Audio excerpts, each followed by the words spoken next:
Sveiks! Iepazīsties! Šī ir funkcionālo spēju pašnovērtējuma anketa. Dokuments, ar kuru starpniecība persona, piemēram tu, sniedz vērtējumu, cik labi tās ķermenis un prāts darbojas dažādās dzīves situācijās. Sākot ar 2015. gada 1. janvāri, pašnovērtējums kļūst par neatņemamu invaliditātes ekspertīzes sastāvdaļu, kas personām no 18 gadu vecuma jāpievieno tiem dokumentiem, ko sagatavo ārsts un citi speciālisti, un ko persona, kas pretendē uz invaliditātes statusa iegūšanu, iesniedz veselības un darbspēju ekspertīzes ārstu valsts komisijai. Kur meklēt funkcionālo spēju pašnovērtējumu anketu? Pirmkārt, vaicā savam ģimenes ārstam vai ārstējošam ārstam, kurš gatavo dokumentus tavam invaliditātes ekspertīzes procesam. Otrkārt, meklē www.vdeavk.gov.lv un izdrukā vai ieglabā savā datorā. Kā izpildīt anketu? Anketa aizpildāma latviešu valodā, pasvītrojot to vērtējumu, kurš visatbilstošāk raksturo to grūtību pakāpi, ko tev sagādā norādītās aktivitātes. Kurš aizpilda anketu? Pirmkārt, pati persona, kas pretendē uz invaliditātes statusa iegūšanu, tātad tu pats. Otrkārt, situācijās, kad tas nav iespējams, anketu aizpilda šīs personas pilnvarota persona, sociālais darbinieks vai ārsts. Ķeramies pie dokumenta aizpildīšanas. Turpmāk soli pa solim apskatīsim, kā tas veicams. Anketas ievaddaļā tev jāsniedz informācija par sevi, vārds un uzvārds, kā arī personas kods. Trešajā ailītē esi lūgts norādīt telefona numuru, pa kuru tevi var sazvanīt. Tas var būt gan mobilais, gan mājas tālrunis. Tālāk lūdzu sniedz informāciju par savu izglītību, nodarbinātību un darba pieredzi.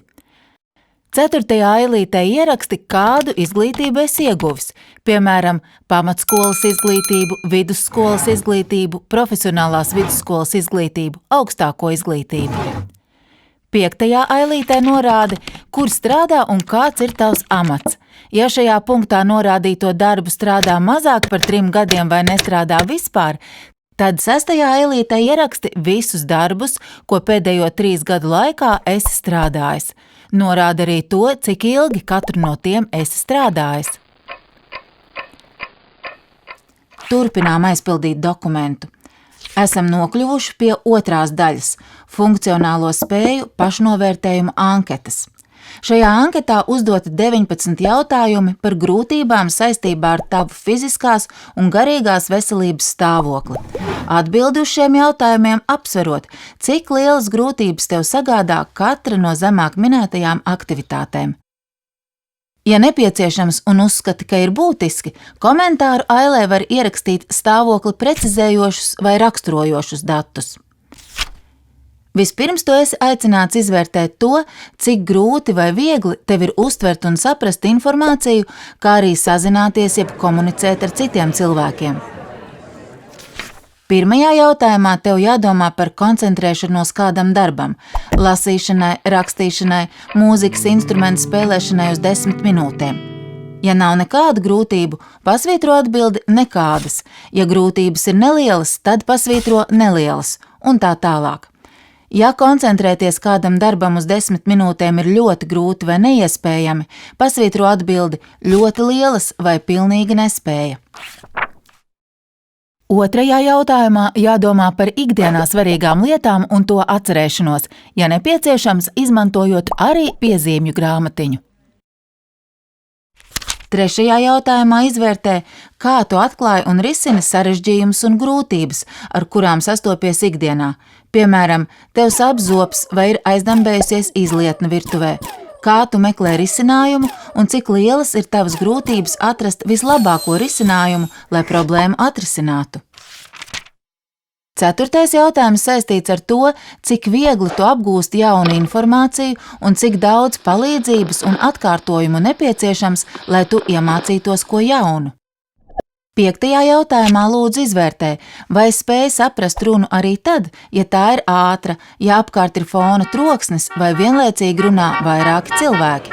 Te nav jādomā par situācijām, kad cilvēks runā tev nesaprotamā valodā vai izloksnē. 6. jautājumā domā par to, cik viegli vai grūti tev ir sarunāties un uzturēt sarunu. Svarīgi, ar jēdzienu sarunāties šeit saprasta sazināšanās gan mutiski, gan rakstiski, gan ar zīmju valodu vai žestiem. Tālāk esi aicināts domāt par savu mobilitāti jeb spēju kustēties. 7. jautājumā tev jādomā par ilgāku atrašanos stāvus. Tas nenozīmē, ka tu stāvi pilnībā sastindzes miera stāvoklī. Ir pieļaujams arī kustības, piemēram, tu stāvi koncertā, rindā veikalā, autobusā. 8. jautājumā lūdzu domā par piecelšanos kājās no sēdus stāvokļa, piemēram, piecelšanās no krēsla, dīvāna vai tualetes poda. Šeit nav jādomā par piecelšanos kājās no sēdus stāvokļa uz grīdas, pludmalē vai pļavā. 9. jautājumā jādomā par patstāvīgu pārvietošanos istabā vai no istabas uz istabu vai no istabas uz virtuvi un tam līdzīgi. Pārvietojoties, tu vari izmantot palīglīdzekļus, ratiņkrēslus, kruķus, protēzes un citus palīglīdzekļus, kas tev pieejami. 10. jautājumā izvērtē gan savu fizisko spēju iziet no mājokļa, gan emocionāli psiholoģisku spēju iziet no mājām.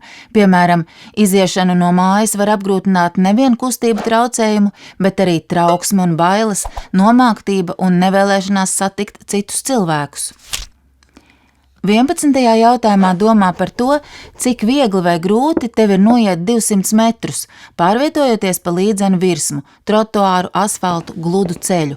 Pārvietojoties, tu vari izmantot palīglīdzekļus, ratiņkrēslus, kruķus, protēzes un citus palīglīdzekļus, kas tev pieejami. Tagad sekos 4 jautājumi par pašaprūpi.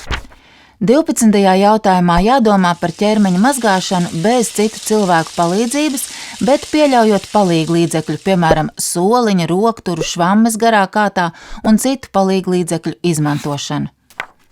13. jautājumā izvērtē savu spēju patstāvīgi apģērbties.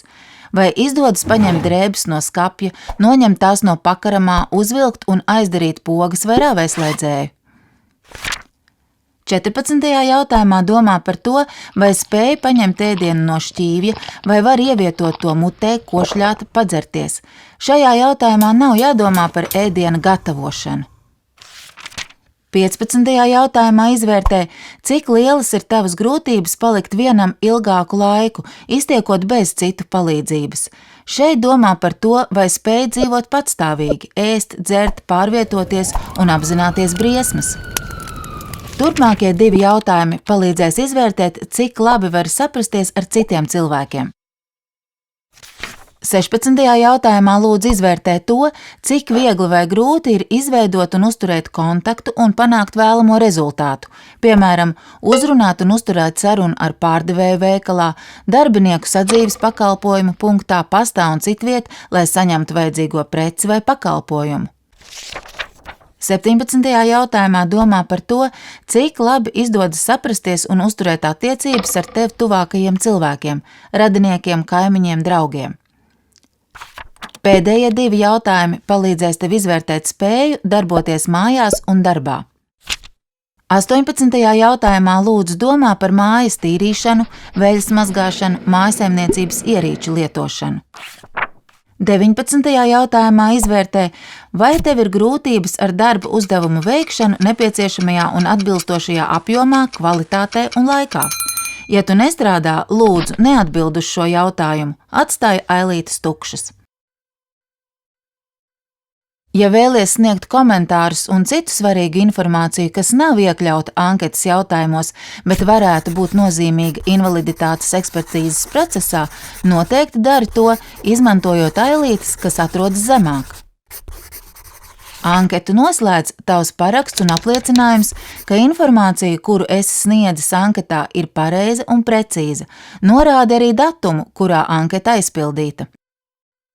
Ja anketu tavā vietā aizpildījusi cita persona, nepieciešams norādīt tās vārdu, uzvārdu, kontaktinformāciju un pamatot, kāpēc tā anketu aizpildījusi tavā vietā. Anketa gatava. Kā to iesniegt? 1. Papīra formā, nosūtot pa pastu vai iesniedzot personīgi kopā ar iesniegumu un ārsta nosūtījumu uz Veselības un darbspēja ekspertīzes ārstu valsts komisiju. Otrais – elektroniski. Ja tev ir e-paraksts, to anketu var aizpildīt datorā, uzlikt tai e-parakstu un nosūtīt uz to ārstu valsts komisijas nodaļu, kurā notiks tava invaliditātes ekspertīze. Lūk, tas īsumā bija stāsts par jaunumu, funkcionālo spēju pašnovērtējumu anketu, kas sākot ar 2015. gada 1. janvāri kļūst par neatņemamu invaliditātes ekspertīzes sastāvdaļu.